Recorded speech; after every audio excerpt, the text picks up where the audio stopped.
안녕하세요. 아침을 깨우는 세법 설림 양소영 회계사입니다. 오늘은 부가가치세법 3장 심화 10번 풀어보도록 하겠습니다. 주 A는 과세사업에 사용하던 다음 자산을 2015년 7월 1일부터 과세사업과 면사업에 공통으로 사용하기로 하였다. 자, 공통으로 사용하기로 하였다. 이 말 자체가 면세 일부 전용이 일어났다. 그 말이죠.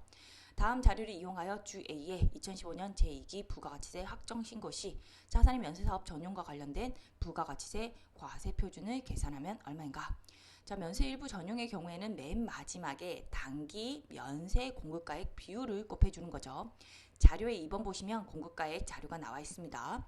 단기는 2015년 제2기가 되는 것이고 면세사업 공급가액이 200만원, 총 공급가액이 5천만원. 그러면 면세사업 공급가액이 차지하는 비율은요. 4%가 되는 거죠.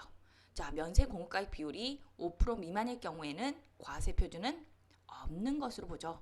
그래서 결과적으로 과세 표준은 0원이 되는 겁니다.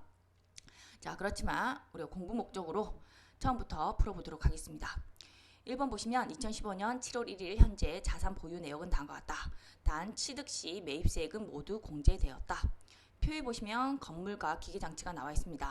자, 간주시가를 가장 먼저 구해야 되는데 간주시가는요. 취득 가액에서 시작하는 거죠. 자, 그런데 그 밑에 보시면 위 건물의 취득 시 다음과 같이 회계 처리하였다. 그래서 건물의 금액이 현재 가치 5천만 원으로 잡혀 있고요. 그리고 장기 미지급금으로 6천만 원이 잡혀 있습니다. 자, 건물의 취득 가액은요. 뭘로 봐야 되죠? 매입세액이 공제된 금액으로 봐야 되죠. 그 금액은요. 5천만 원이다, 6천만 원이다. 6천만 원이다. 그래서 부가가치세법 같은 경우에는 항상 명목가치 기준입니다. 그래서 요 6천만 원이 바로 매입세액 공제를 받은 금액이 되는 겁니다. 아시겠죠? 자, 기계장치는 취득가액 표에 나와 있는 3천만 원이 되는 것이고요. 자, 간주시가를 구하기 위해서는 상각률을 고려해 주셔야겠죠. 건물은 1과세기간당 5%씩 감가를 하는 것이고 기계장치 같은 경우에는 1과세기간당 25%씩 감가를 하는 거죠. 자, 경과된 과세기간의 수를 구해보면요. 자, 건물의 취득일 보시면 2013년 1기가 되는 거죠. 그리고 지금은 2015년 2기가 됩니다. 자, 몇 년이 지났죠? 2년이 지났죠. 그러면 4기가 경과한 것이고 그리고 1기에서 2기로 바뀌었죠. 그러면 플러스 1 하시면 돼요. 그러면 경과된 과세기간의 수는 5기가 되는 겁니다. 자, 기계장치 같은 경우에는 취득일이 2014년 2기가 되는 것이고 지금이 2015년 2기죠. 2기에서 2기로 바뀌면 그냥 몇 년이 지났는지만 따져보시면 돼요. 그래서 2014년에서 2015년으로 바뀌었죠. 그래서 1년이 지났습니다. 그래서 경과된 과세기간의 수는 2기가 되는 거죠. 자, 그리고 2번 보시면 주 A의 공급가액 관련 자료가 나와 있습니다. 면세 일부 전형의 경우에 마지막에 뭘 곱한다?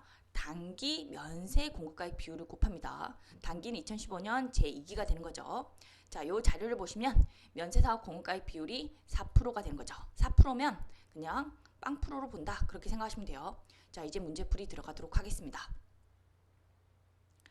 자, 간주시가를 구합니다. 간주시가를 구할 때는 취득가액에서 시작하는 거죠. 건물의 취득가액은 명목가치 6천만 원이 되는 것이고 그리고 기계장치의 취득가액은 3천만 원이 되는 거죠.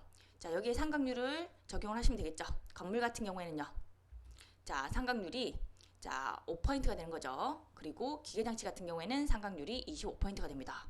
건물에 경과된 과세기간의 수는 5기가 되는 것이고 기계장치 같은 경우에는 2기가 되죠. 자, 이렇게 구하고 이렇게 구하면 완전 전용의 경우에 과세 표준이 나오는 것이고요. 이 문제 같은 경우에는 면세 일부 전용이었죠. 그렇기 때문에 뒤에 뭘 곱한다? 뒤에다가 단기 면세 공급가액 비율을 곱합니다. 그 단기 면세 공급가액 비율이 4%였죠. 그럼 몇 퍼센트로 본다? 그냥 빵 프로로 본다. 자, 그러면 과세 표준은요. 빵이 되는 거죠. 아시겠죠? 이게 답이 되는 겁니다. 자, 이 문제에서 포인트는요. 취득가액 같은 경우에는 매입세액 공제를 받은 금액으로 하죠. 즉 명목가치로 한다는 거 갖고 가시고요. 그리고 면세 공급가액 비율이요. 5% 미만이면 그때는 과세 표준은 빵으로 본다는 거 갖고 가세요. 자, 이것으로 세법 설립 마치도록 하겠습니다. 수고 많으셨습니다.